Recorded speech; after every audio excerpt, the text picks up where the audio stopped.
As you probably already know, Spider-Man 2 has been released on the PlayStation 5.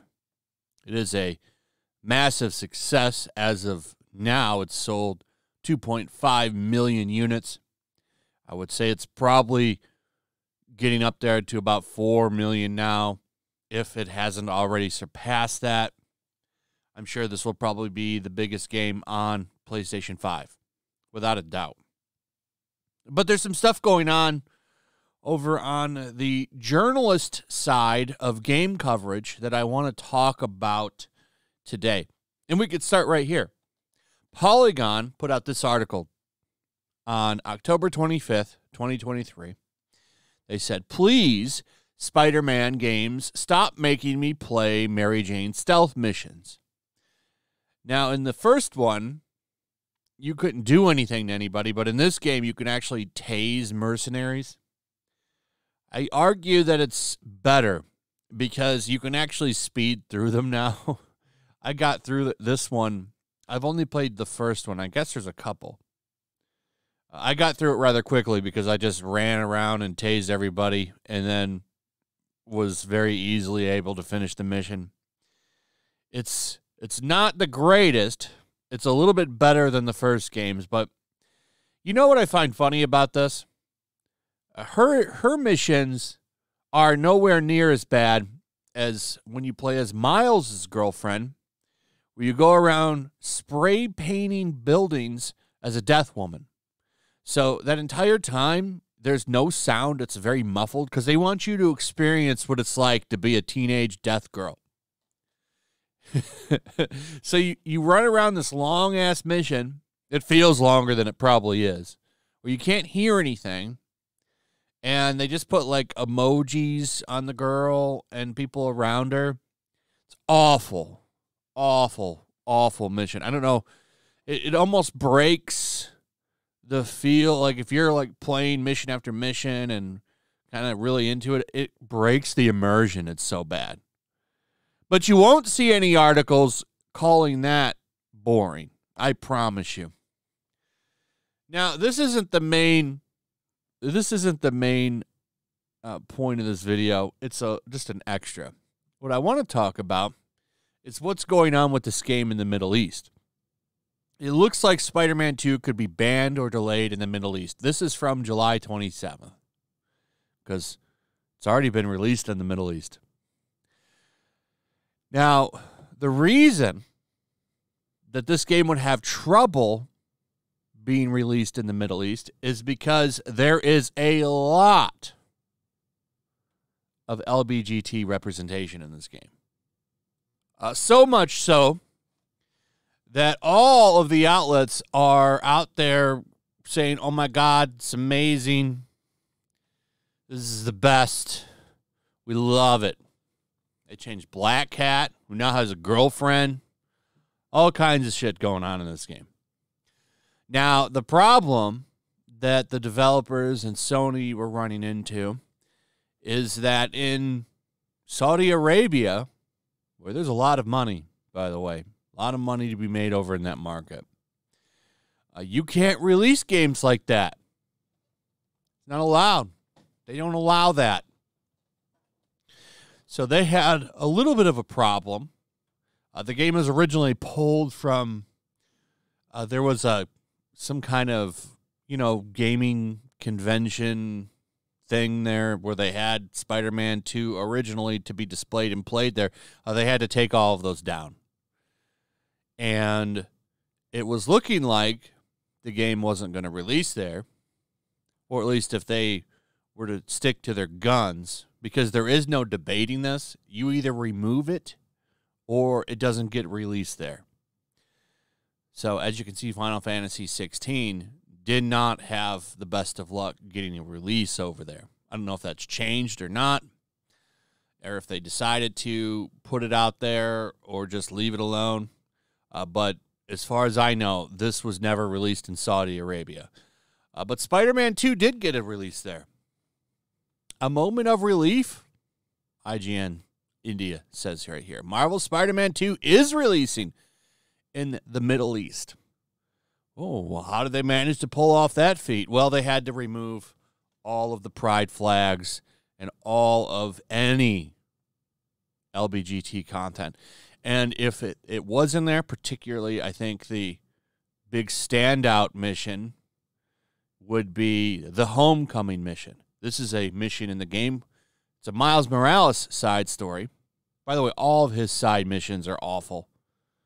I just want to keep playing as Black Suit Peter Parker and running around and doing things, and that it's really fun to play as the symbiote.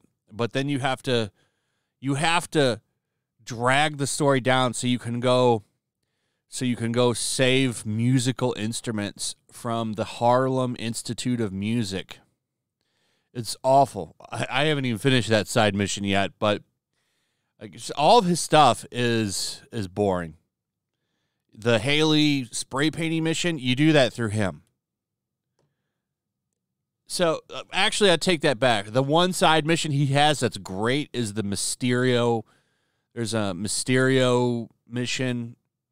It's not that big of a spoiler. He's running like a carnival game using this technology, and it's malfunctioning. So you fight waves of enemies in this really cool kind of, Mysterio level. That's his best mission so far. That I'm actually thoroughly enjoying. But anyway, the Homecoming mission. The Homecoming mission in this game revolves around Miles helping an LBGT couple. One of the boyfriends wants to surprise his lover by going all out by asking him on a date to Homecoming. So Miles, of course, steps in, wants to help love, and helps him set up a surprise for his boyfriend. It's a long, boring mission where you have to go and fix electrical panels. Well, all they have to do is just redub that. They probably just redubbed it, or even changed the model to make the guy a woman, probably. So this is how you have to release things in the Middle East, or at least Saudi Arabia. All I know is the game was released there, which means they would have had to make changes out. There are no compromises. And one user, and this was originally posted on Reddit, is confirming that these changes were made. It's confirmed Spider-Man 2 Middle East version has removed LBGT dialogues, side missions, and all gender spectrum flags. Are you going to insult me too or accept the corporation, see your identity as pure money? And that's true. All these corporations, none of them actually give a shit about anything they champion. And this is a really good example of that. Now, like I said, I cannot confirm that these are real. I've only seen one person cover this, and that's Niche Gamer. Niche Gamer picked this up, and this is the only person I've seen post about it. Here's a statement from VGARSA. Marvel Spider-Man 2 was classified after the publishing studio approved the modifications required by the general authority for, I'm going to guess, Saudi Arabia. This game is suitable for ages 16 and above. So that is where we're at right now. I don't know if these are real or not. It's the only thing out there. What I can say is for them to have released this game there, and it is getting a release there, or already has, those flags and all of the gender conversations were removed. All of these companies, all these Hollywood studios and game developers, all of them sit there and they say they champion these things and that they stand for group of the week or situation of the week. None of them do. They see you as a dollar sign. They see you as a dollar sign. And the fact that people think that these companies care is a joke. The fact that this was released over there and that they compromised should tell you that. But no one will say anything. Kotaku, Polygon, IGN, all of the big outlets, I have not seen one of them so far comment about this Middle East thing. IGN India says it got released there, but did they follow up on anything that had to have been removed? They know that things would have had to have been removed there. And I don't know if they've even updated that this was done. Marvel's Spider-Man 2 will be released in the Middle East after all. There have been rumors that the game will not be making it to the region due to the content in it. However, it seems that Insomniac Games and Saudi Arabia's General Authority for Media have reached an understanding. What do you think that understanding is, IGN? They had to remove shit or change dialogue, and they don't even make the assumption that that's going to be done in here. That's the joke here. I don't know how these people keep falling for all this fake pandering. Or maybe they just don't care. They only care that it got changed here. That this stuff is in the American versions of the game. They don't care about worldwide. These people are all hypocrites. All of them. Anyway, that's pretty much it. Let me know what you guys think about all of this. I'd like to hear from you.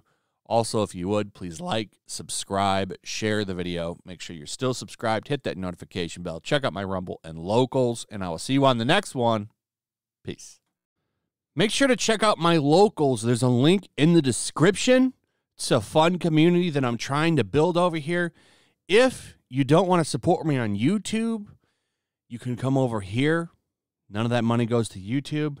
You also can just come over here for free. But if you are a supporter over here, I do plan on doing an extra live stream once a month and throwing links to the supporters so you can actually come on and have a supporter live stream with me.